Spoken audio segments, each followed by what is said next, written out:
રામ એ મહામંત્ર છે, રામ એ શ્રેષ્ઠ મંત્ર છે. અને આપણી સંસ્કૃતિમાં રામ રામ કહેવાનું એક પ્રથા છે કે રામ રામ કહીને આપણે મળીએ.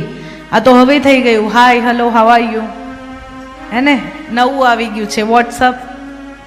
ના ખબર પડે તો પછી વોટ્સઅપમાં મેસેજ નથી આવ્યો એમ કહેશો તમે.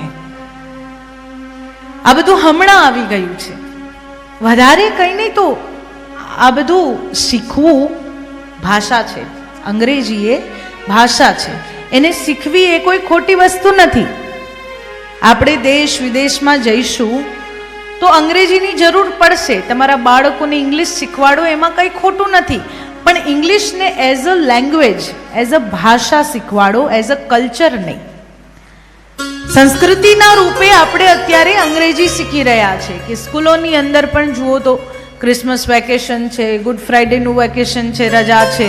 પણ એમ કહું કે હોળીની રજા તો ગઈ અમારી ઇંગ્લિશ મીડિયમ સ્કૂલમાં નથી. દિવાળીની રજા તો કઈ 5 જ દિવસની મળે. તો જે આપણા સાંસ્કૃતિક તહેવારો છે એને તો ભારત દેશમાં રહીને સ્વીકારવા જ પડશે. ભગવાન શ્રી રામ, લક્ષ્મણજી, ભરતજી અને શત્રુઘ્નજી ચારેયનું નામકરણ સંસ્કાર અને ત્યારબાદ પ્રભુ ધીરે ધીરે મોટા થાય. કૌશલ્યા જબ બોલન જાય, ઠુમક ઠુમક પ્રભુ ચલઈ પરાઈ. પ્રભુ કૌશલ્યા મૈયા હાથમાં કોડીઓ લઈને જમાડવા જાય, પ્રભુ દોડી જાય. આ બધી લીલાઓનું વર્ણન છે.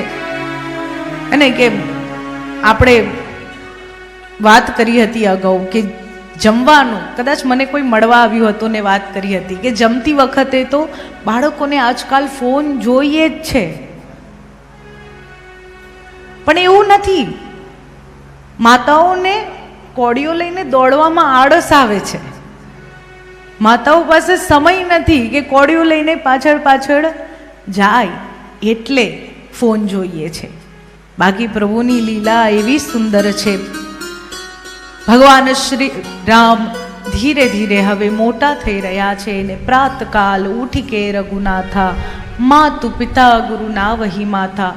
સવારે ઉઠીને માતા પિતા ગુરુદેવને વંદન કરે. ગુરુકુળમાં ગયા તો માત્ર ટૂંક સમયની અંદર જ 68 પ્રકારની વિદ્યાઓને પ્રાપ્ત કરીને પ્રભુ પાછા આવે.